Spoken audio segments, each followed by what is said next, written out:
Hey everybody, welcome to episode 22 of the About to Break podcast. This week, my guest is one of my best buddies in the entire world, Keith Coast. Before we get into our interview and talking about the awesome show that we are going to have tonight at the Loft on Second, we want to take a minute and thank everyone who's rated, subscribed, and reviewed on iTunes and Google Play.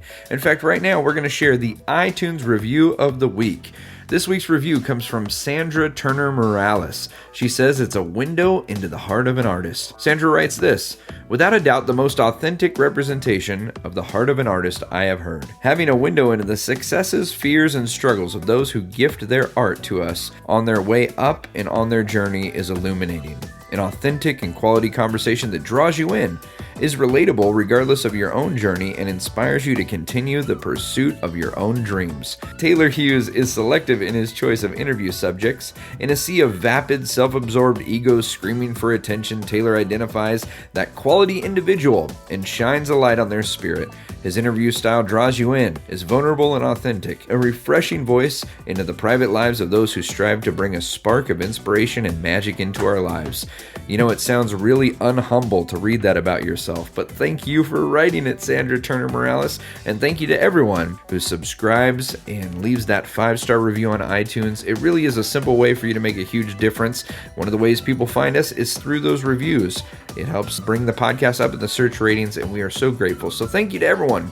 If you haven't done it yet, go to iTunes, like, subscribe, share, and leave us that 5-star review.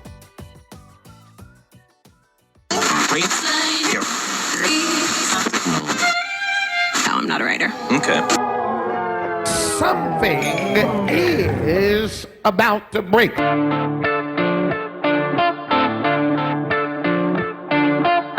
What is that? What is that? Oh, Ricola. Kathleen, the love of my life. Thank you, Miss Katie. Keep it down, boy. Hey everybody, welcome to About to Break episode 22. If you're listening to this episode the day it comes out, that means that tonight is the night. Wednesday, May 10th, is our first About to Break live show. It's at the Loft on 2nd in Pomona, California, and as of the recording of this a few days before, we do have a few seats left. It's a limited seating, so be sure to rush to the website, abouttobreakpodcast.com, or you can just click the link on the show notes here, and it'll take you right to where you need to be to get your tickets for tonight's show. It's going to be an amazing show. Eddie Firth doing stand-up comedy, Chipper Lowell doing a little comedy and magic, and my guest today on the podcast, my very good friend Keith Coast, is going to be doing what he does best, and we're going to talk about that. But ladies and gentlemen, welcome Keith Coast. Thank you. Thank you, Taylor. Long-time listener, first-time podcaster.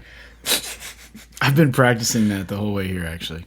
Keith and I have probably had the longest relationship of any of my friends, longest consistent relationship of any of my friends in entertainment. We've known each other for, what, over 13 years now? Something like that? Something crazy like that? I guess I've never thought of that. Isn't that nuts? Yeah. Totally. Really, really long time. I mean, I first used you for your connections. Oh, to the Magic Castle. To the Magic Castle. Yes. Yeah. That's the way Keith and I became friends is I brought him out to do a show. Mm-hmm. He comes out and does a show, and he found out that I could get him into the Magic Castle. And then I was like, well, hi, my name's Keith Coast. How are you? I like magic. And when he found out he needed a suit to get in the castle, he immediately went out and bought a suit. He went to like one of those places where it's like you get a suit, jacket, and a pants, and a shirt, and a tie, and a belt, and socks, and a pair of shoes, and we give you a limousine to drive. The only time I wear a suit is if $99. somebody died. Yes. Or had to get married, and I had to officiate a wedding or something like that, and I had to. Yeah. But I remember I think it was back in my fat days. Yeah. I was a bigger boy than I am now. Yeah. I didn't have anything. No. And I remember that because my grandmother was living in Santa Maria at the time. Okay. And it's so funny. Like, they've both passed on since then. I haven't really thought about it. We went out to the hometown buffet. The best that California has to offer. You know, let's talk. Wait, you're gonna remember the story, right? I guess I don't know. We got to talk about Hometown Buffet for just a second. Okay, all right. Because you know what's always bothered me about Hometown Buffet, and any buffet, mind you, for that reason, is that they give you tongs, right? They give you tongs and spoons to scoop out the food, and it creates this illusion that the germs aren't touching the food, but every person in a hometown buffet has touched those tongs. So, I mean, you've got literally like, what, an inch and a half or 2 inches where they're not touching that. I think a germ can make that leap, man. I'm not comfortable with it. And see, what's funny is I never grew up with a hometown buffet. I'm from Oklahoma. Yes. I grew up in Oklahoma and Texas. We had Furs. Furs cafeteria. It's like 90% okra. Yeah. But what's funny is they were cafeteria style. So they had somebody serving you on the other side. Yes. And We're going to Furs. And then now it's my grandma was like, let's go to the hometown buffet. And I'm like, what's that? You don't know what the hometown buffet is? She was just like so elated that they had a hometown. So we went to hometown buffet, and then we went to Sears and I bought a cheap suit. We went to the castle. And we went to the Magic Castle. Man, There's a game changer. First of all, going to the Magic Castle is just one of the greatest experiences ever. But taking someone who's never been, who loves magic. And I had, because they don't do it anymore, I had a subscription to Magic Magazine. Oh, yes? So, like, I was legit. I wasn't just one of those guys that... You had your credentials. I had my credentials. I mean, you could drop some names. You had so much magic street cred. Yeah. You had street magic cred. But then I met Taylor and realized that I'm not a magic geek. Yes, I'm a magic geek. It's a curse. It is or a disorder. I'm not sure which one. Either way, yeah. Definitely. No, it's a disorder. Yeah. Honestly. When someone goes, oh, the magician sawed a lady in half, and I'm like, was it the Wakeling? Was it a Selbit sign? See, I don't even know what that means. Describe it in detail. Oh, my God. I need to know about the apparatus. So I might cough on this episode. I usually take off coughs, but there might be a few that sneak through. We still got a few days till the show when we're recording. But I've got a little tickle in my throat. A little tickle in my throat. So I just chugged a bunch of cough syrup. So we are playing Beat the Clock. This might be the shortest podcast ever if I fall asleep and Keith just has the open air. If he starts to slur his words and nod off, I'll just finish it off, folks. Yeah. You're safe. You're in safe hands. So Keith and I met 13 plus years ago. Mm-hmm. And Keith has made his living for all that time as an entertainer. We want to talk a little bit about... Let's talk how you got into entertainment. When was the first time you thought, hey, I could make a career being silly and doing comedy magic stuff? So I grew up in church. Yeah. I'm your basic Hollywood success story. I grew up in church singing. I remember my parents. It was like my dad was a pastor, still is. I was noticing the other day, I kept telling people I was a preacher's kid, but I guess I still am. Yeah, you still are. But unless you like signed papers and disowned them or something. Which is also, that's why I learned how to be an escape artist, because, you could like pick locks in the church and get into any door. So, no, I really did. I started off in church, singing on stage, and, I never made it to the baby Jesus part that I wanted, What's the baby Jesus part? Well, you get to be the cute baby Jesus. Oh, you get to play baby Jesus. I was always a wise man. Yeah. A wise guy. Did they have older kids playing the baby of Jesus? See, traditionally, no. Okay. But you were hoping they would see your talent and say, you know what? We can let this slide one time. Okay, he's 4, but, it's like, But, no, I started off doing church choir and, in school. It was just, I don't know. I guess for me, I got into entertaining because I had bullies. Yeah. I realized that if I can make guys laugh. They can't punch you when they're laughing. They can't punch you when you're laughing. But then in high school, I actually... A lot of people don't know this, so any friends and family listening might be surprised to know that I did letter in high school, and it was in choir. It was. Wait, what does it take? You got to hit like a high C. No, it was great choir. There was all girls. I was the only guy. So by default, I was a freshman. I was a freshman, and dude, it was just like all. That's a good move if you want to meet the ladies. But I didn't have moves. I couldn't move into like A's. So I mean, I was in 9th grade, dude. They're like all the tenors, and you just keep every song he had a solo. I was a little brother. Kind of grew up, say, on stage, in theater. In theater. In theater. But even today, I still do a lot of stuff for churches. And so I joke. It's like I tell people I can do one of two things. If you're on an airplane and you want to tell people a really cool story and they want to hear more about what you do, you tell them you're an entertainer. Yeah. Right? And if you don't want to talk to anybody, you tell them you're a preacher.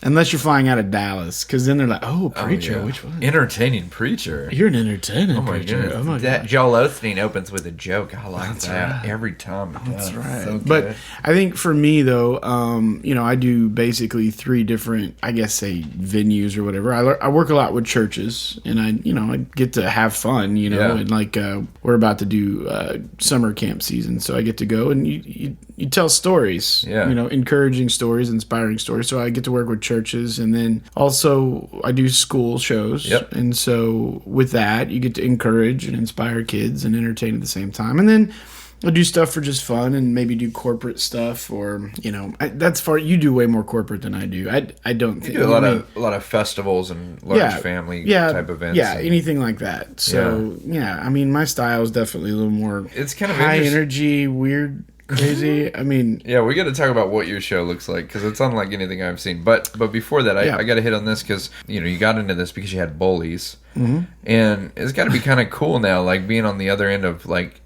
doing character building lessons for kids and using entertainment to encourage them. I know you just did a series of like 10 school shows in 10 days, and no, 2 days. 10 school shows in 2 days. We did 5 a day. Oh, I wish it was 10 days. This was for a library, my hometown library back in Lawton, and they're doing a summer reading program. And so they wanted to promote the summer reading program. So they're like, could we bring you in to promote? I'm like, yeah, sure, no problem. Yeah. I'll send you a contract on over. And then I get it back, and it's like 10 shows. And I'm like, 10 shows. I'm like, yeah, that's a lot of shows. and I'm like, in 2 days? I mean, guys, it actually worked out really, really great. I really loved it. But yeah, I mean, bullying, I mean, everybody's dealt with a bully before. Right. Oh, yeah. And I don't know. I guess one of the stories I love to share is that I had this bully in school when I was out in Texas through, I guess, 2nd through about 5th grade. And his name was Will. I won't say his last name. That's not really a bully name. Will? Yeah, Will sounds like a guy. Will, like, I'm going to Will's house, and your mom's like, cool with you going to Will's house. Yeah, Will, when I met Will, was first in the 2nd grade. I don't think it was his first time through the 2nd grade. And, I mean, he was bigger, dude. I mean, not like he had tenure of 2nd grade. He was not like, hey, he's a big kid kind of 2nd grade. Like, are you sure he's in 2nd grade? And I was a little guy, dude. Yeah. My youngest son, Jack, he's a smaller kid, and I tried to tell him, I was like, son, I was a small kid. Mm-hmm. But Will used to pick on me, and he was just like, I remember one time he snapped my arm, and I thought he broke it. Yeah. I don't know if it was a tendon or something like that. And do you remember the movie Son-in-Law with Pauly Shore? Oh, yeah. Do you remember where he gets like hit in the face? I He just falls to the ground in the Okay. fetal position, and he starts crying. Uh-huh. It's like, that was me, man. Like, Yeah. I was just like, ow. There's no like fighting back or whatever. It wasn't a cool fight. Mm-mm. I only ever got in one fight. We lived right across the street from a park, and I wanted to go play basketball, and these guys were like being mean to me about playing basketball. So I was like standing up for myself, like, I'm gonna play. I don't care what you say. And this guy took a swing at me, and he missed. Like, I'd moved out of the way, so I just kicked him in the junk as hard as I could, and then I ran home. And this is when I realized that if you live across the street from a park and you're running home and they're watching you, you have to keep running. So I ran for must have been like an hour. I just ran all around Azusa and then hid and was so scared. Dude, you don't have the body for cross country, bro. I don't. Back then I was a skinny little kid though. I was like a little weakling, and then I got my tonsils out and I was like, I can eat anything. So Will he used to like snap my arm. He used to punch me in the stomach, and like getting punched in the stomach is horrible. It's not good. First time it happens, you think you're gonna die. Wind's gone. But anyways, craziest thing about this story, and this is what I share with kids. What's really funny is that Will invited me along with everybody in the class to his birthday party. I'm like, I'm not going to this kid's birthday party. And I was like, I'm going to be the piñata. You know, they're probably going to hang me up by my underwear and beat me till candy falls out. So this was on the weekend, and we get back to school on Monday, and all of a sudden Will comes up to me, and he just comes right up to me, and he just looks down on me because he's taller, and he's like, "Hey, Keith, how come you didn't come to my birthday party?" And I was like, and I'm like trying to figure out what to say, and he goes, "Dude, you're my best friend. And, like, you didn't come to my... I know, right? And I'm like... And then all of a sudden, I'm like, whoa. And I'm thinking in my head, like, what do you mean I'm your best friend? Like, you beat the crap out of me all the time. Thing was, ended up a couple years later, Will... He had a rough home life, you know? And ended up, I think, at a boys' ranch. It wasn't a good situation, you know? And I look back on that now, and I'm like, wow, he really thought I was his friend. And then he used to beat me up all the time. And I was like, you know, you just never know what kind of situation people are going through. So, you know, as an adult, you think about people have a bad day and they want to take it out on you. Hurt people. That should be a t-shirt. It's probably a book or a website. It's probably a hashtag. Or is that a hashtag? I don't know. It probably is. Hashtag hurt people. That hashtag would be confusing because you could read it as like they just want you to hurt people twice. hurt people. It's like a pitchfork. Yeah. Hurt people. It's not what it is. I want to talk about your first time gigging. We were laughing this week talking with you and your wife, Melissa. Yep. You guys are staying right here by us, and we're hanging out for a couple days. And you guys were talking about some of the first shows you did. You used to do, like, kids' birthday parties. Yep. Which is weird from being a guy who didn't want to go to the birthday party, and now you're the main attraction back then. I'm the main attraction, yeah. Tell me about the first couple gigs you did and what you were offering at these parties. Well, I have to say, first off, I tried college. Yeah. I really did. I went to college for 4 years. I took every goof-off class you could possibly imagine. I mean, seriously, like the first semester. Let's hear some of them. What were some of the first semester of college? This was my lineup. English 1. Okay. Yeah. Intro to business. All right. American popular music. Okay. Which is where you just sit and listen to music. Yeah. Shooting sports, which is shooting a .22 and bows and arrows. They had this in community college and elementary bowling. That was my first semester of college. That was my first semester, bro. Elementary bowling. And it's still... Is that that's like intro to bowling? Intro or to is bowling. This your bowling with small children? Yeah, that would be so much better. It's like normal bowling. They bust in elementary kids to make you feel better. Yeah, it's a confidence booster. It's part of intro to business. True story. Take on the weaklings. My kids were playing, what was it, Wii bowling or something like that. Yeah. And they were beating the crap out of me. And I got so mad. I lettered in choir. I loaded every one of those turds up in the van, and I said, come on, we're going to the bowling alley. And I made them play real bowling, and I beat them in real bowling. With or without the bumpers? Without the bumpers, but barely. Okay. I went to college for 4 years. In the span of 4 years, I accumulated maybe 50 transferable hours. I mean, the problem was I couldn't figure out what I wanted to do. Like, college didn't really have that one major that I'm like, yes, this. And then not only that, but like, I didn't know, like, what major do I want to go into debt over? Yeah, this is, I think, a challenge for a lot of creatives is that, you know, we tell everybody, okay, the next step after high school is go do this.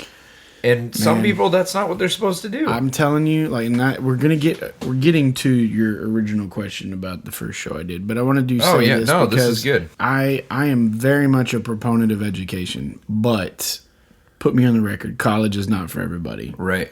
The best thing I got out of college is that's where I met my wife. And I tell people that all the time. But well, I talk to people on this all the time and just in life all the time who went to school for the thing they knew they wanted to do and then got involved in it and went, school didn't teach me how to be in the music business. Mm-hmm. School didn't teach me how to make films, entertain. You know what I mean? Totally. Like, well, and so I'm also in, you know, at the time I was a youth pastor and that type of thing. And so everybody's telling me, they're like, no, you can't, you know, God can't use you the way that he needs you to unless you go to seminary. Right? Yes. So you're going to have, now in order to go to seminary though, you need a 4-year college degree and then you need to go to seminary. Yes.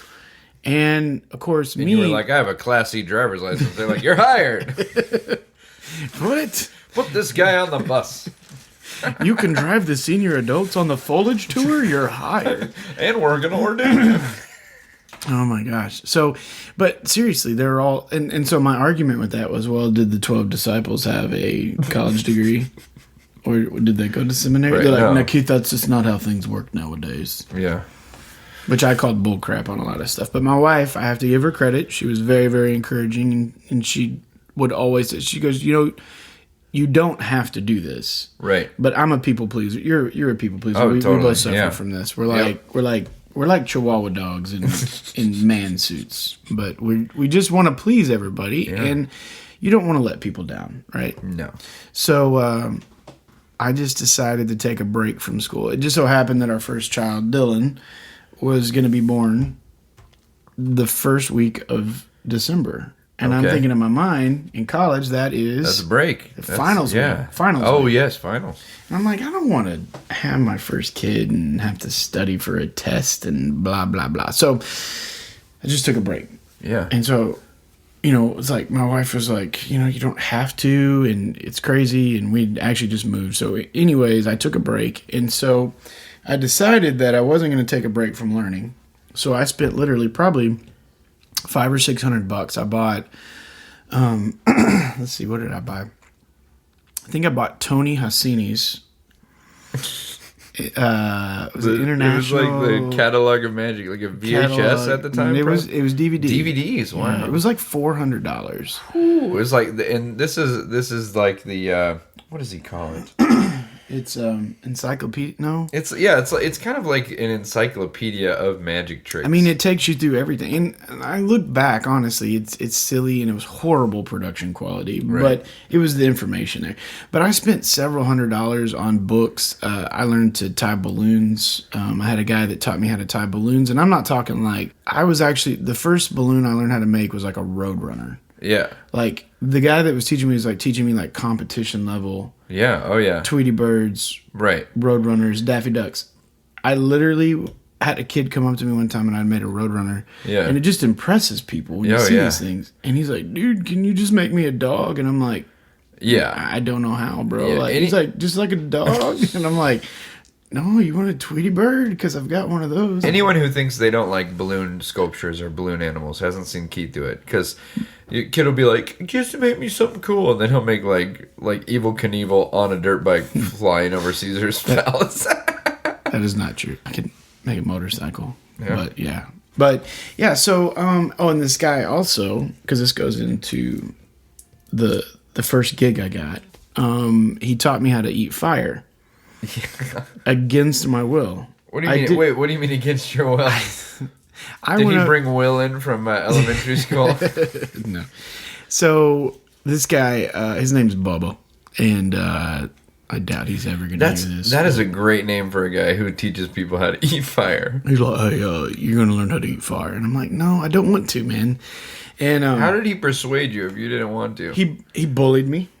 No lie. He bullied me. My He's wife like, was what, standing you're there. too scared to eat fire? He go, hey, your wife's standing right there. You think she wants to be married to a real man? 'Cause a real man would eat fire. What? The logic. I love the logic. And my wife is just like standing over there. And it was really funny, though, because literally I did not want to do it. And there was another guy there who has actually become a good friend of mine. Yeah. So I let this other guy go first. His name's Curtis. And I let Curtis go first. And I'm like, all right, well, he didn't die. So I did it. I put a stick of fire in my mouth and extinguished it. And then, he taught me how to light my tongue on fire. Yeah. Where you press one torch on your Right. tongue.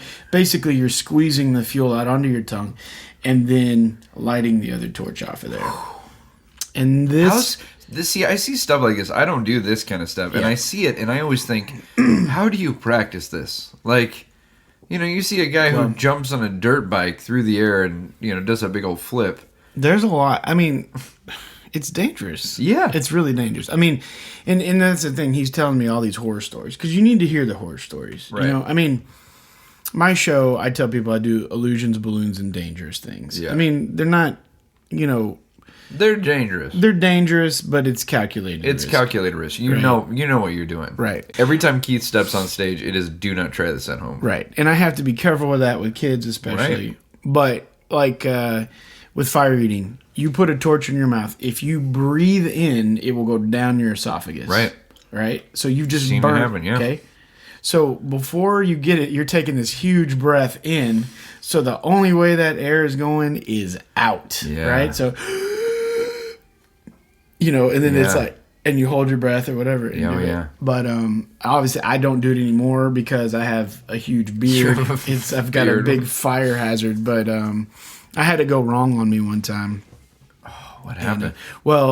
I was lighting. The funny thing is, lighting your tongue on fire, for me at least, is easier than eating fire. Because eating fire is where you extinguish it? Yeah, because what you do is, the thing you have to be careful about is that you push the torch up against the roof of your mouth and you put your teeth around the torch part. Okay, so you're killing off the oxygen or something? Right, but your tendency is that the easiest way would be to close your lips around the entire torch. And but it's like on fire. So you'll burn your lips if you touch it. Goodness. So if you don't fully extinguish it when you pull it out, and you don't know if it's out, if it's not out, then it hits the oxygen and then it flares up even bigger than it was. But one time I was doing a show for, I think it was just a youth group, like a rock and roll show that had a bunch of music going on. Yeah. I was like, what am I going to do? And so I did the fire eating. Luckily, I had no facial hair. But I had pushed down on my tongue too hard, so it went down my tongue, down my chin, and down my neck and my throat. And so, rule number 1 in fire, in anything really in life, don't panic. Never panic. Panic never helps anything. So I grabbed the other torch, so now I've got this torch, and now it catches my other torch on fire. So I got 2 torches on fire. So I take my right hand and I grab my throat and I try to put the fire out. Yeah. And I come back up and I thought I got it. And this kid yells from the audience, he's like, dude, you're still on fire. No way. And apparently I had right where my lapel mic was. It caught on fire. Yeah. But I didn't have to buy a mic. It was fine. And but what had happened was when I leaned back, fire goes one direction. Up. Yeah. Right? So when I leaned back, the fire wrapped around my face and it burnt the hair on the back of my head. Oh, no. So that's when I started looking for something a little less dangerous than that, which we'll get into and probably sure later. But you wanted to get back to because this is before I was doing probably what we'll talk about later. But I got into a birthday party. Oh, yes. You start. So all of a sudden you've learned these skills. Right. And so now... People don't care. People don't care where you go to college. After you learn how to make a roadrunner out of balloons, nobody cares where you went to college. Babe, you totally ended up. Sorry, my wife is sneaking through the house, but you would sneak through if you wanted to be seen sneaking through, ding, ding, ding, ding, ding. Perfect. She had to go from one room into the other. Hey, babe, how are you? Good. I'm trying not to make foot sounds. Oh, no, it's good. You have the cutest foot sounds. This recording studio is soundproof. Was that smooth, Keith? I know you let it inquire. Do you think she liked what I just said? I don't think so. You were saying no one cares where you go to school. Yeah, nobody cares where you go to college after you learn how to eat fire and twist amazing balloons. Because that is not one of the things they teach you in the Sally Struthers online degree. Do you remember that where it's like, you can get your degree at home. Paralegal. Fire eating. Fire eating. Dude, that's before the internet, bro. Yeah, right? That was big time. Yeah. So when you start learning how to tie stuff out of balloons and do magic tricks and eat fire, people start, hey, will you do a birthday party? Will you come to school? Will you come do this? Did you know, the business side, how to book a show or what to charge or anything like that? No, I don't. Let's see, at that time. Actually, I did. I bought a book, and I'm trying to remember whose book it was, but it was basically how to do birthday parties or something like that. Okay.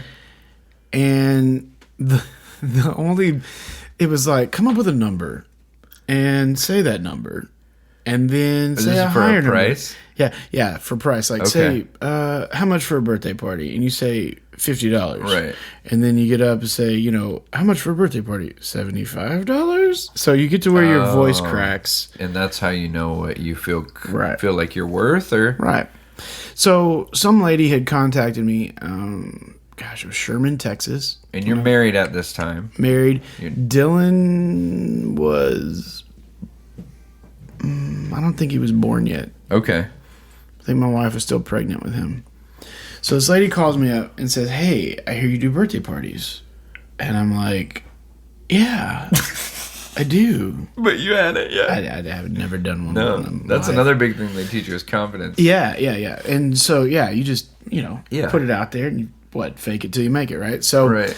She's like, "Well, what do you do for your birthday parties?" And I'm like, well, I do, usually I do like balloons and, make stuff out of balloons. And then I do like a magic show. And I can do, my wife can do face painting. And it sounds like the world's weirdest job interview. it was like, tell us what you can do for and our then party. it wasn't quite. She's like, I can make 100 balloons a minute. And she's like, anything else? I was like, yeah, I can eat fire too. Well, you can eat fire? Oh wow, that sounds amazing. I think I'm like, I got it now. So she's like, well, how much? And I'm like, usually I get $75, or something like that. And she go, okay, all right, I think that sounds good. So I booked the date and everything. So immediately I got off the phone. I'm like, I think I got a gig, man. It was $75. Yeah. So at that time, my sister was staying with me, and she was like 15 or 16 at the time. Like, she was young. I paid her like $10 to dress up as a clown and do face painting for me. Okay. So I go to the birthday party and I do balloons while she does face painting. Yeah. Then I set up in the living room and I use an ironing board for a table. And I do an ironing. Did you bring your own ironing board? Or use to me, theirs? it made sense. I thought, hey, it's kind of funny. It packs flat. It's an ironing board. But it's long. You borrowed theirs, or you brought? No, your I brought own? my own. I brought my own. So I come up to the door with an ironing board. Why is this so funny? That's hilarious. Of all the things, he's looking around the house. TV tray? Nope. I'm a resourceful guy, dude. Bar stool? Nope. Ironing board. You can't tell me an ironing board's not a good table for magic. I need a really long table that's also folds up, but is still really long when it folds up. It's exactly the same size folded up. But it had a colorful pattern. You can just like, I know, he's going to eat fire and do the laundry. That was my other thing. I'm like, you know what? This stuff's made out of fireproof material. I might have to use this later. Okay, so there you say, I just need a few places to set up my... You walk in the party. Do balloons. So I'll do balloons for 30 minutes or so. Did anyone ask about the ironing board? Dude, I had a tablecloth for it, all right? It looked legit. But that's not what really impressed them, all right? Afterwards, I took everybody outside because safety first. Right. And I ate fire. So you do the show in the living room. Mm-hmm. You say it for my final feet. Yep. And so, so I was like, hey, I think what we did the magic show, and then we did everybody did presents and birthday cake and stuff. Yeah. So then I pack everything up, and it says, well, it kind of is an encore type thing. Right? Oh, cool. Then I do the fire eating for everybody, and that just blew them away. I mean, imagine hiring some weirdo to come to your house, and he's going to put fire in his mouth. Listen, I would have been concerned hiring someone I just met, but when you walked in with an ironing board... I would have known I had the right You're going to make me spit La Croix out of my nose. Is that how you say it, La Croix? I like to call it I thought it was LaCroix. LaCroix? But then someone else called it La Croix, and I thought that sounded fancier. Well, in Oklahoma, they call it LaCroix. LaCroix. But anyway, so the best part of the story was, at the end of the party, we're packing everything up. The lady comes up to me and she goes, hey, about your payment. And when somebody says that to you, doesn't that just be like... Because you already did it. You already did the show. I wanted to be like... no bargaining power. What I'm holding back is, now listen, lady, we had a deal. This is... I paid my sister half of what you promised to pay me. We didn't just before contracts, And she says, listen, she goes, I know we had agreed on 75, but she's like, it was not worth $75. And then a part of my stomach just like, hits rock bottom. You start to feel like diarrhea coming on, a little bit of vomit at the same time. And you're like, she goes, it was worth way more than that. Oh, and she gave me $200. Come on now. Hallelujah. Now, what's funny is... Hold down that blessing. What's funny is a lady's about to pay you over double than what you just did. Right. So you got to keep it classy. You can't be like, I've never seen that much money in my life. Right. You got to play it cool, you know? And it's just like, you want to just like jump up and down, but you got to keep it together. You're like, thank you so much. So this was your one of your first gigs? It was the first gig. First paying gig. And immediately you get a raise. Immediate race. Yeah. That's amazing. Yeah. I have to confess to you something right now. Mm-hmm. I've been making fun of you for this ironing board. And as I'm laughing my head off... You're thinking about it. Well, what just came into my mind is what I used to use when I did birthday parties years ago. Mm. I acquired from an antique store about the size of a 55-gallon drum, but it was made of plywood, and it was round, and it was a bar that was covered in black, puffy Naugahyde that you would wheel out and then unhinge, and it would open up into like 2 half moons. Right. And it was a portable bar. And I realize I'm making fun of you for coming with an ironing board, but I showed up to children's birthday parties with a 1970s era Naugahyde bar that literally weighed about 150 pounds. What do you have? What do you have, kids? Dad's like, oh, you guys get a bartender? No, it's a magician. Can I get a lemonade with some Coke? I know, right? But hey, you're resourceful. You know what? You do what you got to do. When you're working the birthday party market. Yeah, right? You do what you got to do. Yeah, you need something small, light, portable, whatever. But then you've learned a lot over the years about travel, because then you went from doing birthday parties to flying all around the country. What was that like when you first started gigging where you had to get on an airplane to pick up a check? So, for all the people who fantasize about... Okay, so here's the thing. I literally, when I knew that I loved magic, I really started like noticing like, okay, hey, there's different genres of magic. Yes. You got your big stage illusions. Yep. You've got parlor magic. Mm-hmm. You've got close-up magic. You've got comedy magic. You've got what do you call it? Shock magic. Yeah. Manipulation. Now the new one I love is cardists. Oh, cardistry. Now cardistry. No, which they don't consider themselves magicians usually. Yeah. And isn't this a relatively new thing? It is. So you can look it up on Instagram. #cardistry. Mm-hmm. But there's people who have spent hours and hours and hours, more time than to learn a trick, to manipulate a deck of cards and do amazing. I've literally met people that like they are amazing with cards. Yeah. And they don't know any tricks with cards. Yeah. I could literally blow your mind with the dumbest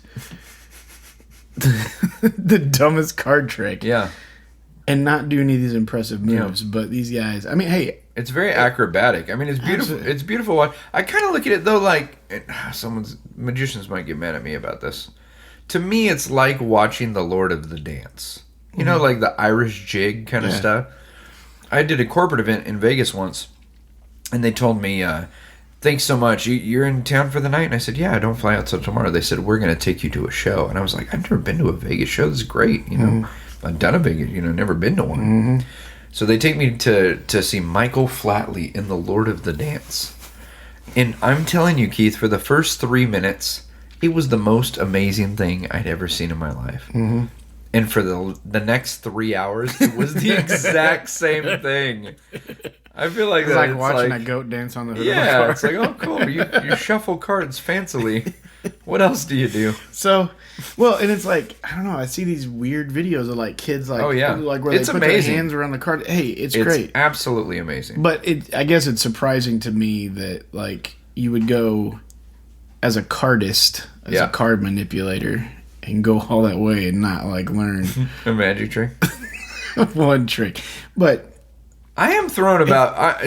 And as a magician, I get thrown by playing cards in general, because I think the reason people use playing cards in Magic is because when Magic was first becoming everybody had a deck of cards in their pocket. When Magic was really taking off, and card Magic became a thing because you'd go to someone's house and they'd have a deck of cards, and you'd do things with things people could find. If you don't, and here's the hard part: pick up an older Magic book, Magic. What are you going to find? You're going to find tricks with handkerchiefs. Oh yes, yeah, and matchbooks, right? And like all these different things that like don't exist today. So you're like, playing cards are no longer the most relevant thing. But I will say this: I think playing cards. I think probably like World Poker Tour probably keeps them. Yeah. Around. That's true, yeah. Cards are cards, and I don't know. Do you think this is going to be boring for people who aren't interested in Magic? But do you think I've wrestled with it because listen, if they don't like Magic, they probably quit. They probably haven't listened. They didn't make it to episode 22. I wrestle with a lot of magicians are really dexterous and can do crazy flourishes and cardistry stuff. I almost think they should be separate because if you come out and you take 52 individual objects and fling them all through the air and catch them and they're reversed and then they're behind your back and then they're spinning like a helicopter, I'm not going to be impressed when you have me pick one and tell me what it is. Right. You've just demonstrated to me that you can do any... It would be like a concert pianist playing Mary Had a Little Lamb. You'd be like, yeah, that's great, but I know you could do that. Right. I don't know. I think cards are great, but... I guess getting back to the whole point, that there's different genres of Magic, and so here's the thing. I met a guy one time, and I won't say his name, but Bob Jenkins. I know his name actually, and if I were to say his name, magicians would know. Okay. Now I'm playing that sick game where I'm like I'm gonna know who this is. Go ahead, tell your story. I don't think you. I'm gonna guess the story. I don't know. You might know, but he's more from my area. From your area? My area. So he's probably not ever been to the Magic Castle. Okay. But anyways, this guy bragged that he had a show that weighed 11 tons. And that he needed a semi to haul it around. Yeah. That just struck me as odd. Like, my magic show weighs more than your magic show.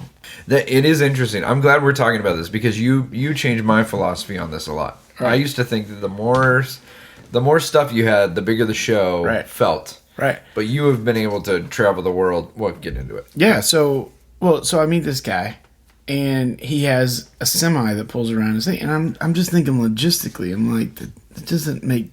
Why do you need 11 tons worth of magic? What do you have to charge to make a profit? Right. And I bet you, honestly, nowadays he's probably making as much or less than, say, my current fee, and I'm getting around with I could fit all my... This is what you can't brag to people, like, my entire show fits in a Ziploc bag, right? Well, no, but it is amazing. To someone booking you. But it is a smart move. I mean, we're talking about the ups and downs of the business, and I think for people to realize, your show, what I love about your show is it doesn't feel small. It doesn't feel like you've skimped on anything. Thank you. You really have developed... And it's from a business standpoint very smart because we say it all the time. I mean, there's the old joke. I think it was B.B. King that said, I do the shows for free. They pay me to travel. Totally. And I tell people now, they're like, what do you do? I could basically tell them I'm a truck driver. Because that's what I am, man. I drive a motorhome on the highways. And we fill up. Flying J's are my favorite. Although I get better gas mileage at Lowe's. Good ice cream. Yeah, they do. But the reason I go for Flying J's is because they have a special RV lane. Okay. You don't know about it unless you drive an RV. Anyways. We're getting ahead. We're getting an RV already, man. Yeah. Anyways, I realized this. If I had a show that was ultra portable. Right. It makes me more available. Yeah. And I could go anywhere. And so, I've been to... I think at last count, I've been through 17 countries and 45 states. Yeah, as my 4 Canadian provinces. Yeah, but somehow you made it to El Salvador, but not North Dakota. I'm missing North Dakota, Minnesota, Wisconsin, Rhode Island, and Hawaii. You're missing Hawaii. I'm missing Hawaii. I'm just joking. It's the old, Pax Flat plays big. Right. What can you get? So, the evolution of my show, basically from fire eating, which people were still paying me to do. Right. I was like, I gotta find something less dangerous. Right. And, or I'm gonna have to go back to college because I just don't want to burn my face off. So, I realized that a lot of people love balloons. Mm-hmm. And I wanted something different than what other magicians were doing. I swear, it was like everybody I saw was doing a sub-trunk. Yep. And they were doing a straight jacket. And I had a straight jacket routine. My routine is completely different. I love it. It's like... Yeah. It kills, but like everybody has a straight jacket routine. Everybody has a sub-trunk. Right. And I'm like, I want something different. So... Which we need to pause on that for a minute because that is huge, especially in the world of magic and variety arts. Mm-hmm. Everybody sees a trick that they like or a prop someone made and they want to do that. Mm-hmm. But the problem is from a booking standpoint, if I look at your demo video and I see the same tricks and the same routines and the same props that everyone else has, what's to keep me from hiring them over you? Mm-hmm. And also, I'm just going to skip over it because I'm looking for something different. Yeah. And two, I hate that everybody's always wanting something different because, just like I do, and I've heard you say before, I mean, the problem with bad magicians is they ruin it for all magicians. Right. It's different than like a singer. Right. You don't go, oh, I heard music once and it was bad. I'm not going to listen to music again. Well, if you grow up in church, you're going to be used to that. Try not to laugh during her song. She worked really hard. She's special. Her father gives a lot of money. Her father's the deacon. He's the deacon. Did you say a demon? We got to stop whispering. The worst is when you farted in church, man. Oh, my goodness. We grew up with those wooden pews, man. Anybody out there? Dude. That's right. They reverberate forever. If you farted in church in a pew, I need you to smash the like button on this podcast right now.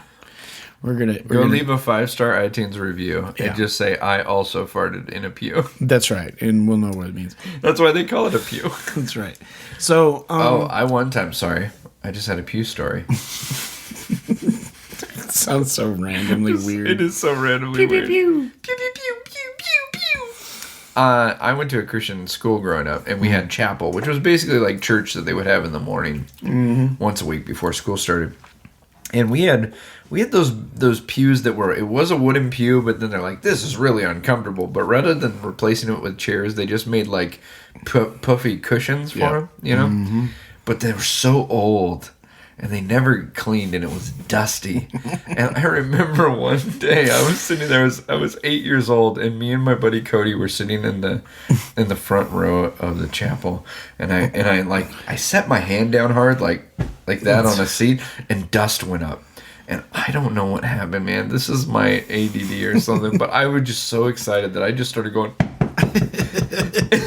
And then I started like double timing it, and Cody joined in, and we totally got taken to the principal's office because in the middle of this lady trying to sing this song about Jesus, we're just making dust go everywhere. It was so bad. It was awesome. It was like a fog machine. You were adding special effects. Little did we know that 20 years later, haze would be the most important part of a church service. I always joke. In the 70s, people used to smoke in church. Yeah. At least in the South, they did. Yeah. Then they said, no, you can't smoke in church anymore. No. So then they brought in, they're like, man, we need some like haze. So then they brought in hazers and. Why aren't the lights showing up? We kicked out all the smokers. It's one of my favorite jokes is like when I go on stage and there's a lot of smoker haze and I'm like, oh wow, this reminds me of my grandma's house. Because it does. Okay, so we were talking. I was looking for something to replace the fire eating. Oh yeah. And and when you work with fire, a lot of venues don't allow fire. You go to theaters or schools. Some would be like, no, we can't do that. And that's a good 15 minutes of your act. Right. So I did a lot of stuff with balloons. My act was more of a variety act. Right. I was like, because back in the day I did juggling. Yeah. I still have a pretty good, funny comedy juggling routine.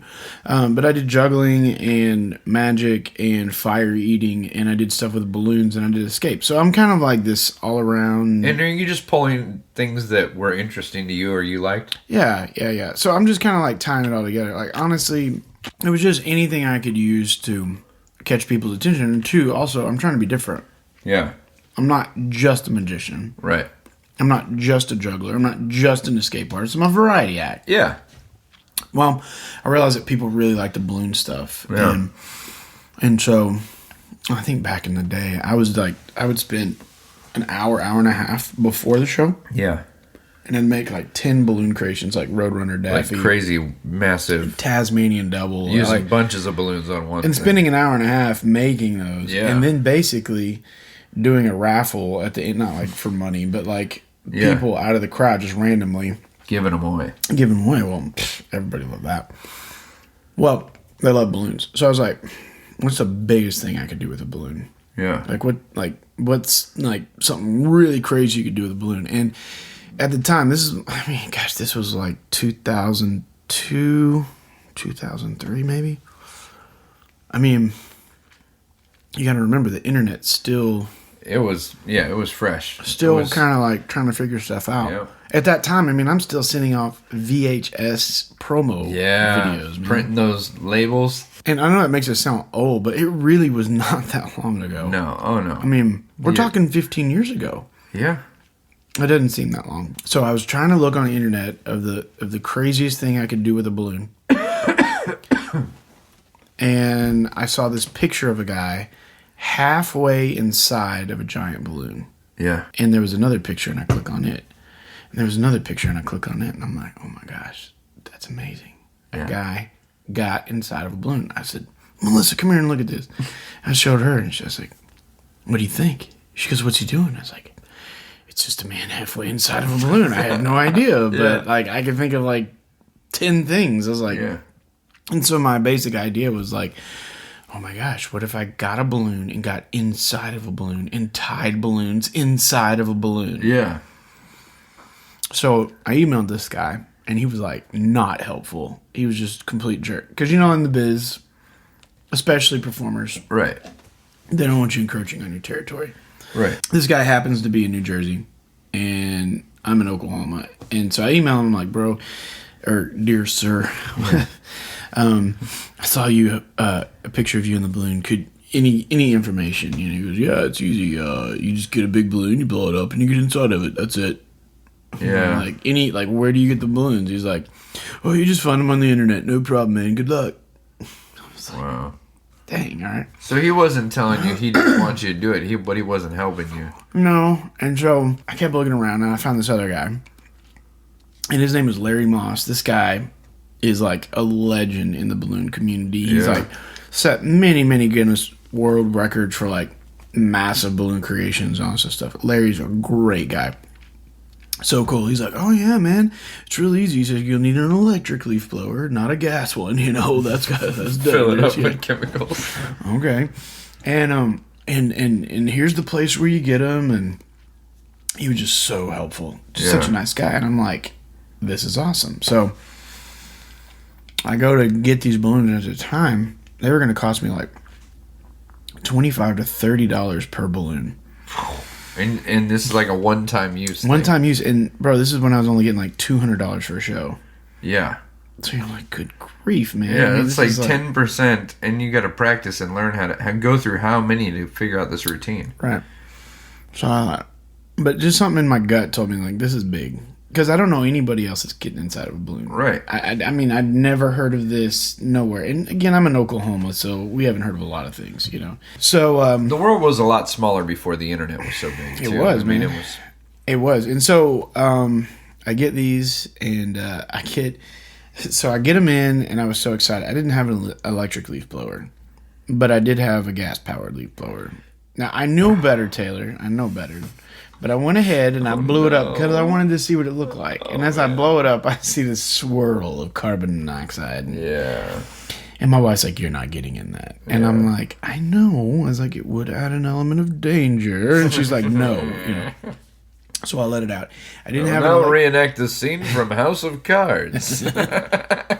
So I got but I did have a moon bounce at the time, and I had one of those big motor the big fans. fan to blow up the bounce So house. I used the fan from the bounce house to blow it up. So I'm standing in the driveway with my wife and my brother-in-law and my sister-in-law and our little boy who's like 1 or 2 at the time. And there's a neighbor across the street. Robbie was his name. And Robbie's over on the stoop. I'm not joking. He just got out of prison and he was over there smoking on a cigarette. Robbie was, if you've ever seen Joe Dirt, he looked just like Joe Dirt, but with red hair. It was crazy. And putting myself inside of a balloon. Yeah. Outside in the driveway, because it's too big to do inside of a living room. And I'll never forget, I saw Robbie smoking a cigarette across the street, and he threw it on the ground and snuffed it out, and he just make a beeline over here. What are you in for? And he's like, "What you doing, man?" And I said, "I'm getting inside of a balloon, Robbie." And he goes, "That's pretty cool, man." I said, "Would you pay to see that?" He goes, "Yeah, I'd pay to see that." And so I was like, all right, I think we got a hit. So then you put on your website, Robbie approved. I knew, and I didn't want to waste it, so I crawled back out of that balloon. Yeah. Saved it for later. And I had a show coming up. And I'm like, I'm just going to see and just whatever. Yeah. And so I put on this music and I blow up a balloon and I get inside of it. And I'll never forget, Taylor, because it's crazy. It was a really big church event and it was in a gymnasium and they put me on a stage. But it was like one of those deals. It was like there was so much going on. Like no one's really paying attention to what I'm doing. And I'll never forget, like I was doing my tricks and the kids were on it, but the adults were in the back and they're not listening or whatever. Yeah. But I put my butt in a big balloon. And then all of a sudden, people started watching. Wow. And they're in the back, and they're literally like standing on the tables to see. Oh, wow. And the next song on that CD, it just happened to be a CD. You heard me. Yeah. I mean, that was high tech back then. Whew. The highest. I had a mixtape CD. The next song happened to be the Chicken Dance. It was just like a random song. It was just a random song on there, and so I started doing the chicken dance inside the balloon. Everybody started doing the chicken dance. So there I am inside of a balloon.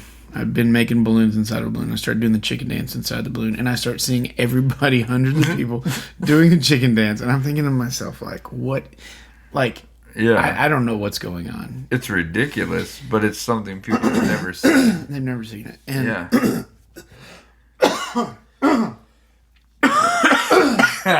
I got the Taylors.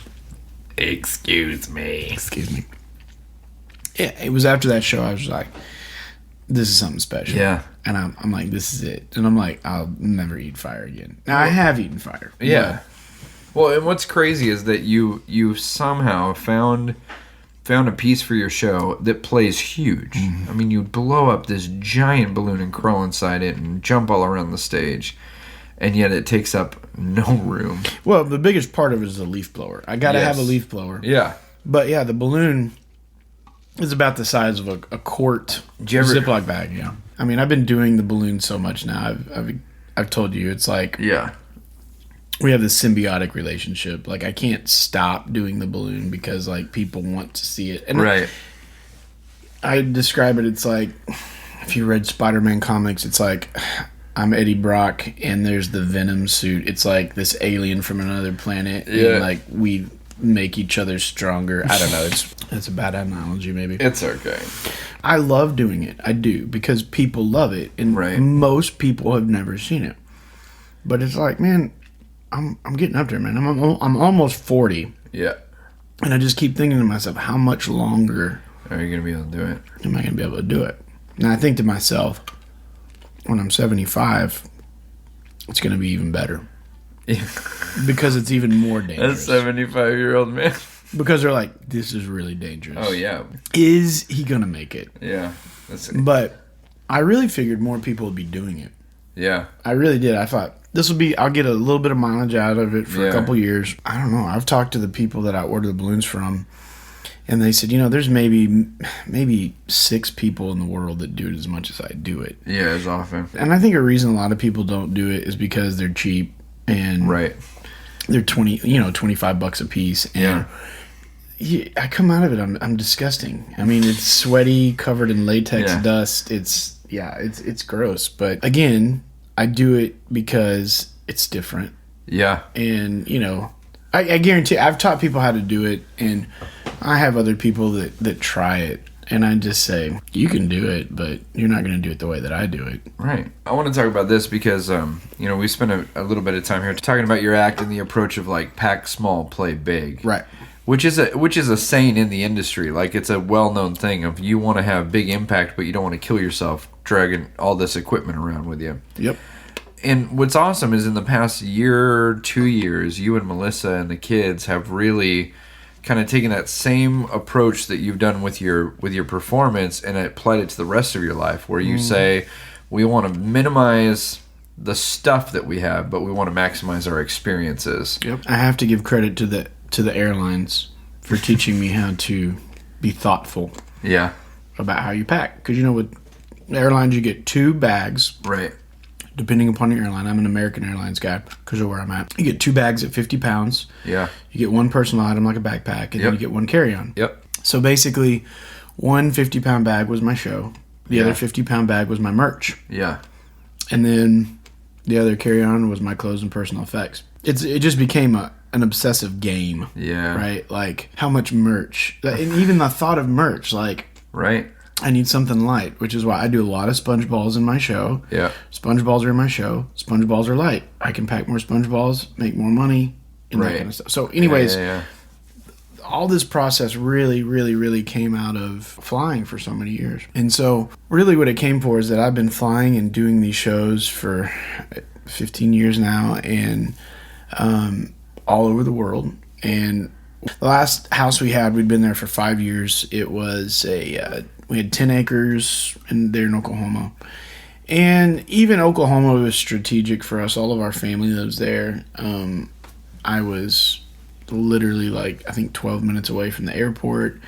So from that airport was a small regional, but it flew to Dallas. And then from Dallas, I could go anywhere. Yeah. So, you know, the East Coast is just an hour's difference. West Coast too. I mean, it was really good. And Texas is a big market for me. So strategically. Right. Made sense. Yeah, it made sense. So it was about 3 years ago. I had come back from a tour in Europe. Over the last 10 years, there was a 10-year span that I had a friend who was a librarian for the Department of Defense. Yeah. And so basically I would go over to Germany, and I went to Iceland once. But I went multiple times. We'd go over to, you know, Germany. We do shows for American military families. Yeah. And it was really great. Yep. Do really cool things. Well, the last trip I went on, I took my brother and sister with me, and we did Germany, but we also decided we would take a few extra days. We spent it in London and Paris. Yeah.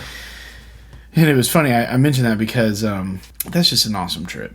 You know, you tell people that, you know, you go to Europe and do shows. It sounds legit, right? It sounds better than saying, "Hey, I'm going to Arkansas for a show." Right? We come back from that trip, and my wife was just like, "You know, all right, I'm done with you going to like Europe without me." Yeah. But she has. I've been able to take her, and I actually was able to take my wife and 2 of my kids over the years over to Europe, and it was really fantastic. But she's like, I really want us to travel more together as a family. Yeah. And I said, well, what does that look like? What do you want to do? And she's like, I just think we should like downsize, sell the house, maybe travel together full time. Yeah. And I was like, okay. And I mean, for me, I'm like, I already live. I literally had my carry-on, my Pelican. You have the same one. I don't want to get started on Pelican cases. Yeah, we'll just talk about cases first. We should just do a whole episode. We'll do it. Episode 23 is Pelican case review. But I had a carry-on suitcase that I literally kept in my closet, and I literally lived out of it. It was just easier to keep my clothes and my shave kit and everything there, you know, so you're ready to go. So I'm living in a suitcase already, and I'm like, all right. And so the more we talked about it, the more it sounded intriguing, and so we're like, yeah, let's travel together. So the big thing for us was, well, you need a couple things in order to do this. Number one, you need a job that allows you to travel. Right. Check. What you had. We already got that. You need a homeschool. Yeah. We've been doing that for 8 years. Right. So check. Done. Also on my job, my wife, she's doing virtual assistant work as well. So we both have jobs that travel. The kids, homeschool. Right. Done. You're set. Then we just need to sell our house. Originally, we were listening to another podcast. Yeah. Called the Family Adventure Podcast, I believe. And it was basically just all these stories of families that just like sold their houses and bought a sailboat and sailed the Mediterranean, or sold their house. And there was a family that rode bicycles from Alaska all the way down to Argentina. Yeah. What? Who does this? Amazing. But like all these crazy stories of people doing this, and we're like, okay, so maybe we're not crazy, and it actually makes sense. So our original plan, we were going to buy a sailboat, and from Oklahoma, I don't know anything about sailboats, right? And I thought, well, that really limits me to shows. I mean, they got to be on the coastline, right?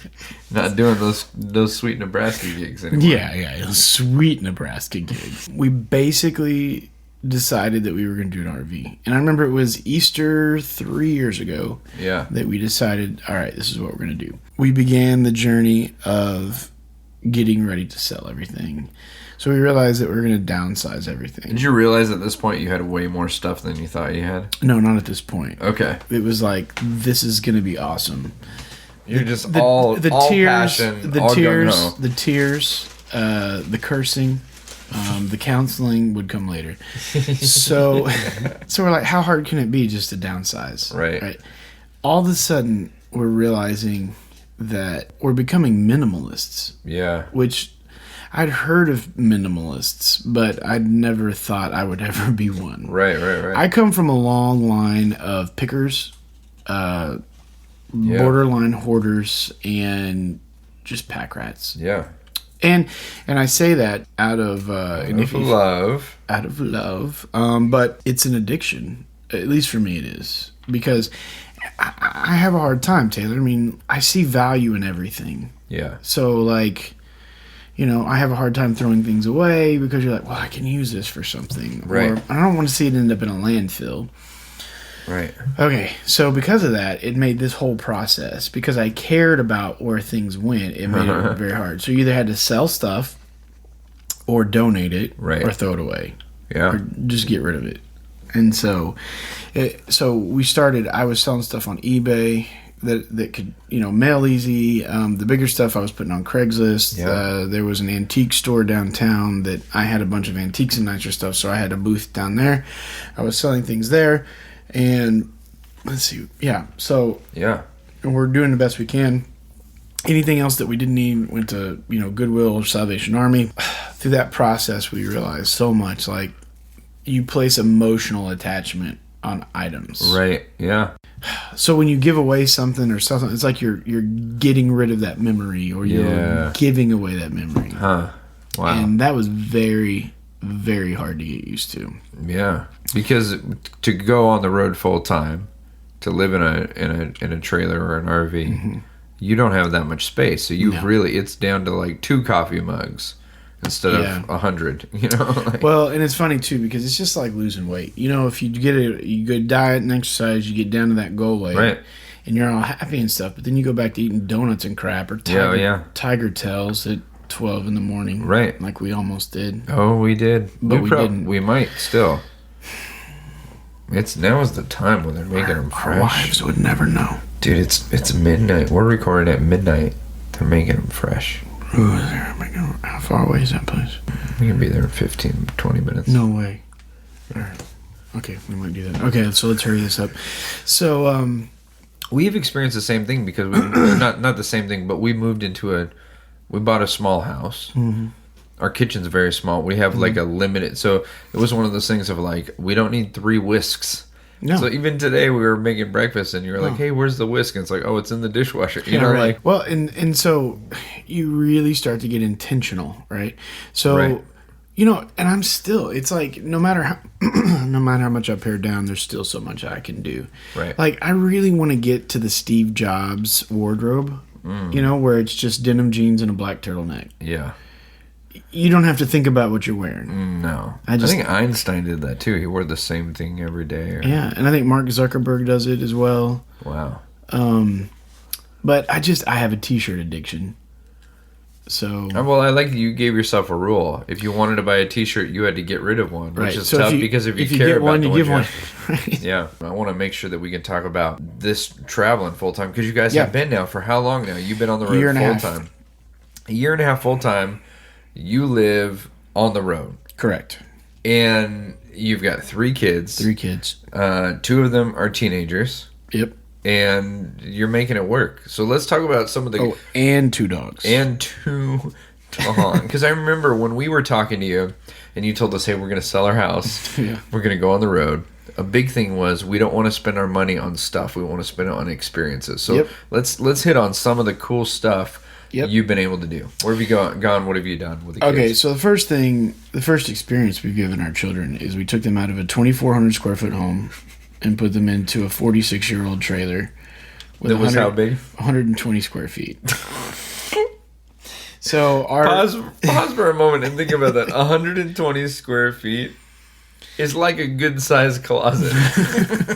So we bought a 1971 Avion, which is like an Airstream. I'm a big fan of the old aluminum trailers. So cool. They're built solid. Man. They're built solid. They're great. So I built. The hard problem is that we're trying to find something that fits our family. Most RVs are really made for like 2 people. Yes. So it's like either spend a lot of money, on something that's not really going to work great, or modify.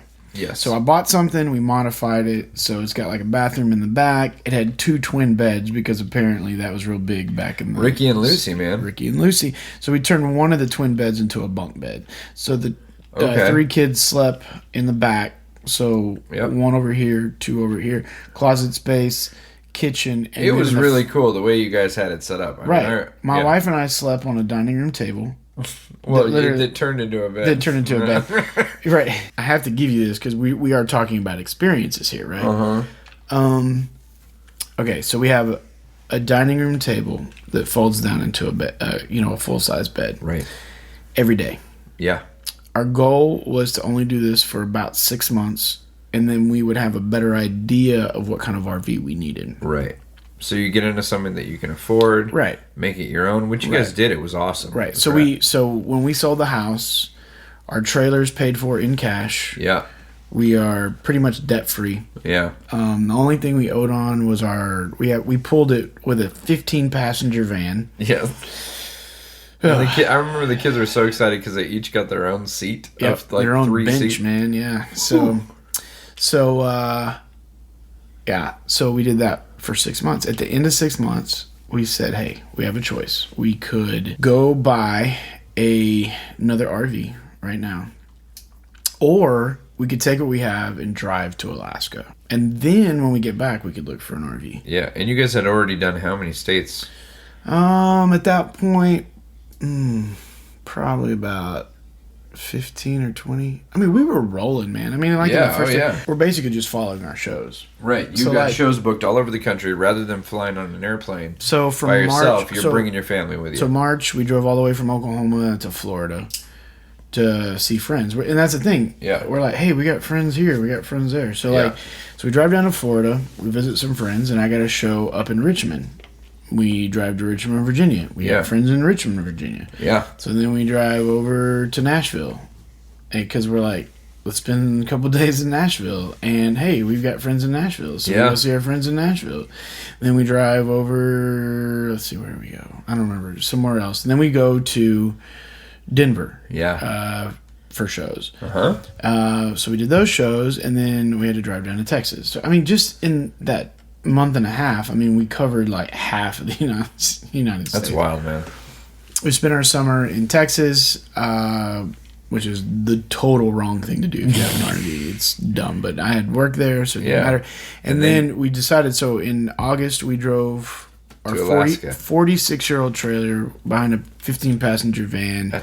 And how many feet are you pulling, like, total? Total, I think it was like 53 feet. Ooh, that's huge. That's a semi. Yeah. It's the length of a semi. So we drug that thing all the way up to Alaska, and it was amazing. It was amazing. What I love about Alaska is that it's full of crazy people. Like, there's nothing... Like, there's like nothing that's not too crazy. Yeah. Like it's the spirit of adventure and like, you know, like people thought we were crazy down here. Oh yeah. But up there they're like, bro, it's great. I actually met another guy with the same trailer. It was like 3 years newer than mine. Okay. He's a gentleman from Mississippi, and we were talking about how great our trailers were and all this other stuff. And yeah, That's so awesome, I mean, yeah, man. there's other people doing it. It's been great. I mean, our kids have gotten just already the road trip of a lifetime. I mean, we've made it. We've turned them into beasts, bro. Yeah. Because even Oh, yeah. getting here, okay, we left. I love it. We left Oklahoma at Right. 11:30 a.m. on Thursday. Yeah, that's And not we- even that early. No, that's like a 11:30 late a.m., start. yeah. All right, late start. We made it all the way from Oklahoma to Albuquerque, and we stayed with friends in Albuquerque. Yeah. They got 16 acres out by Albuquerque. And you're totally Walter Whiting it out in the deserts of New Mexico with Right. a motorhome, right? Yeah. And we drove all the way from the other side of Albuquerque to your house In a day. in a day. So we made it all the way from Oklahoma in a day and a half. And what's so crazy is my kids, I'm like, do you guys want to pull over? No, keep going, Dad. Keep going. We're going to make it in a day. And I was like, California is the place to be. man, I was starving in Needles, man. I was like, Oh, can man. we just, there's an In-N-Out burger right here. They're like, keep driving, Dad. I once broke down on a road trip in Needles, and all there was like a Taco Bell and a Carl's Jr. Yeah, they're still there. You guys have gotten to not only do some cool stuff, but you've met some really cool people, right? Oh, dude. Talk about some of the people you meet that are living this lifestyle of. First off, let me say this. Yeah. I think one of the best things that we get to do is we actually get to see friends and family. Like you guys. Yeah. I mean, you know, we're living on the streets of Upland right now. Yeah. Right. Parked Literally. right on the side of the house, man. I'm just waiting for the city of Upland to give me a ticket. You must move. Yeah. But we really do. We get to see all of our friends, Florida, Yeah. Tennessee. I mean, just all over the place. We made some friends when we were in Golden, Colorado.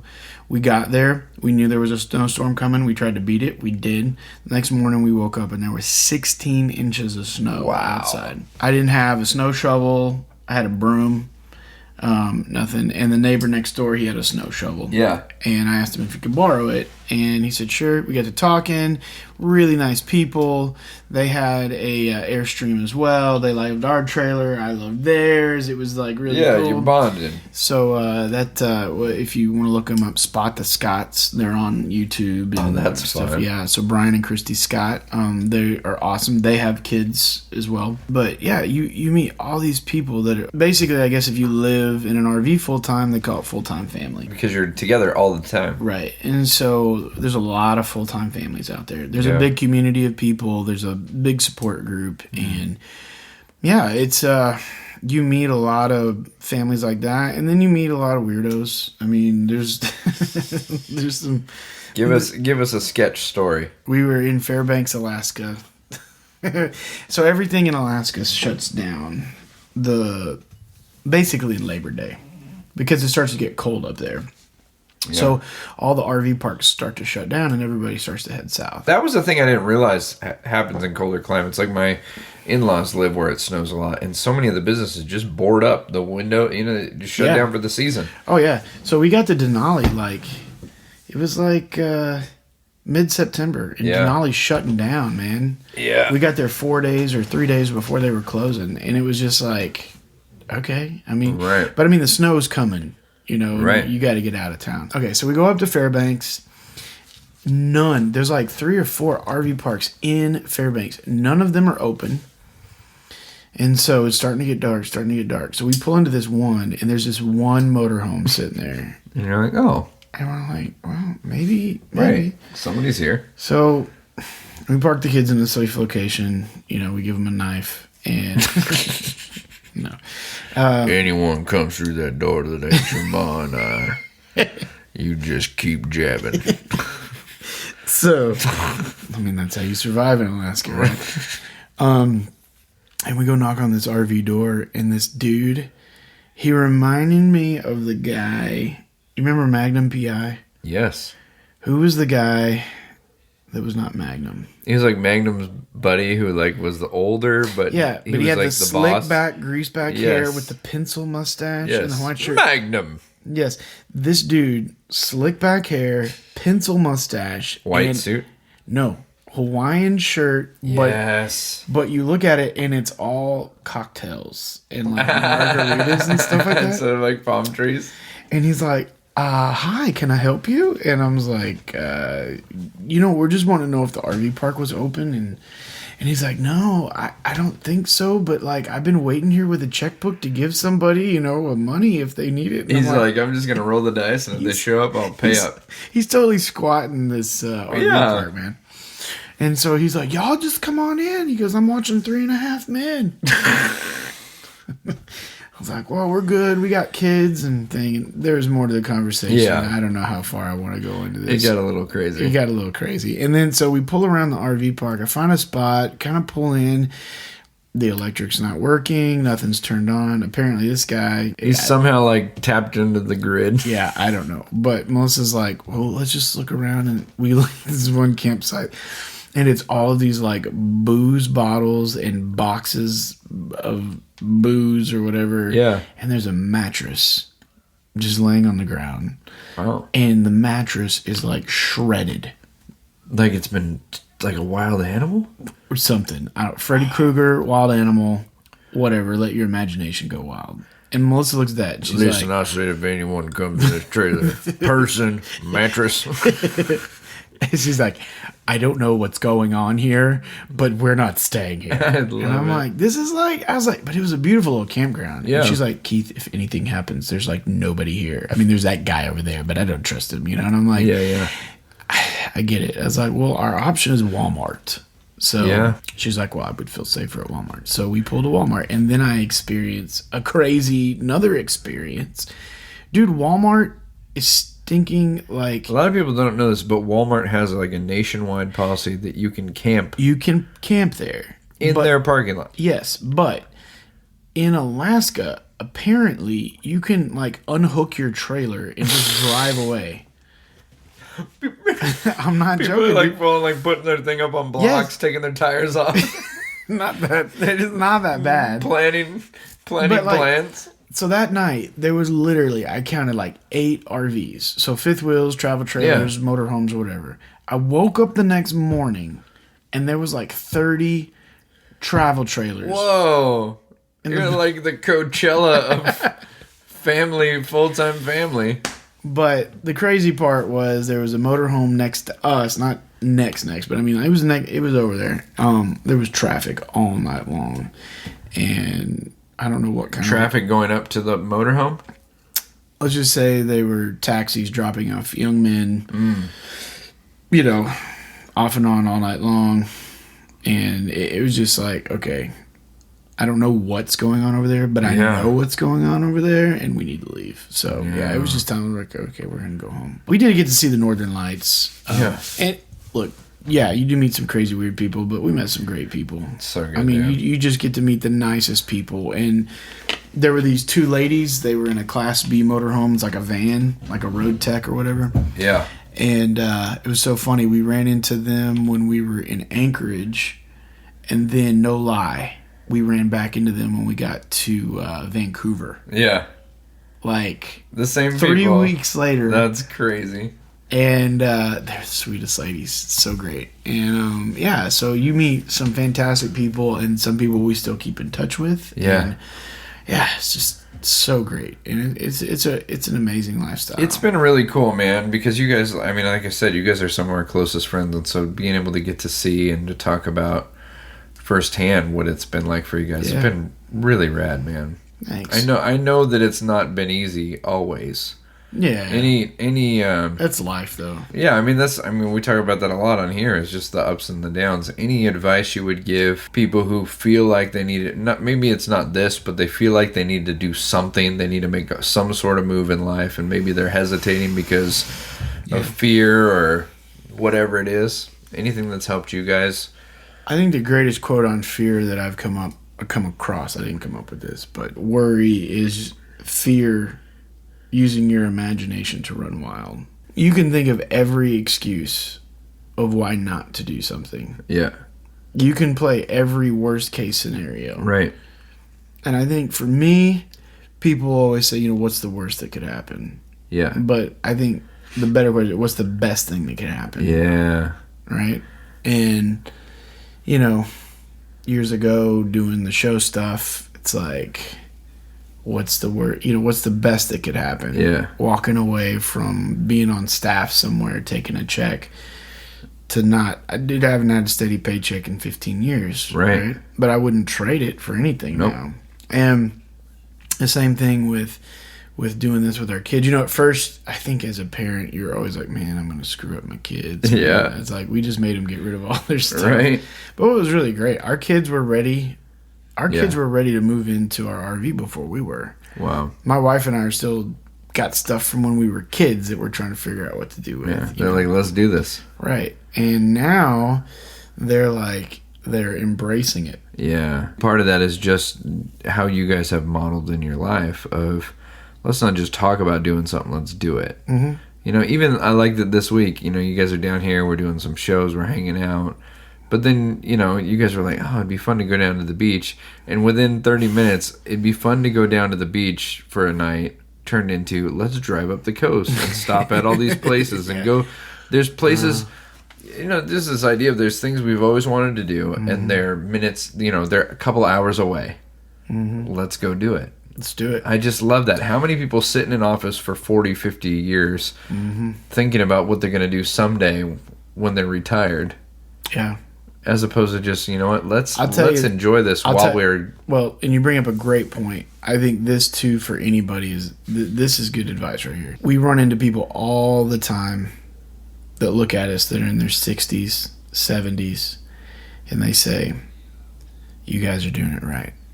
They said, if we could go back and change anything, we would have done it sooner. Wow. I'm telling you, every time they tell us, they said, I wish that we'd have done it. Because I'm telling you right now, I look at my parents and I love them.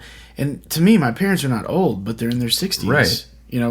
If my mom's listening, she's going, 50s. All right, which 50s and 60s. And the thing is, they're just like, right. I bought them tickets to Star Wars. 7 p.m. showing, and they're like, that's kind of late. I'm like, come on, 7 o'clock. Plus, we got to drive 8 minutes into town. But the thing is that, you realize that I don't know what I'm going to feel like in 20-something years. Right. But I can tell you, I feel different now at 38 than I do when I was 28, That's so good, man. So the thing is I think, too, we get caught up in this whole, what's normal, what everybody else is doing. Yeah. And I can guarantee you that, the lifestyle we're living, it may not, quote-unquote, be normal, but there are lots of other people out there doing this. Yep. And so... It's doable. It's doable. And it's enjoyable. You got to find your own normal. Love that, man. And so, for us, you can't do everything. Right. That's another hard thing on the road. You're like, oh, we got to do this, we got to do this, we got to do this. And, it's like this week, it was just like... Yeah, we were like, let's go to the beach. And then we're like, then it turns into and then I'm spreading out the map and I'm like, whoa, big sir. That's only 5.5 hours away. Yeah, maybe 5.5 hours. Right, away. but that's the thing I love, man. I love that it was that's only 5.5 hours away. Because most people are like, oh, I don't want to drive into LA. You know what I mean? Totally. And it's too, we live, dude, we're like the Fast and the Furious, man. We live our life a quarter mile at a time. Yeah. That's really cheesy. Is that what they said? I've never seen those movies. What are they on, 27? They have more, there's more Fast and the Furious movies than there are episodes of About to Break. Number 8, yeah.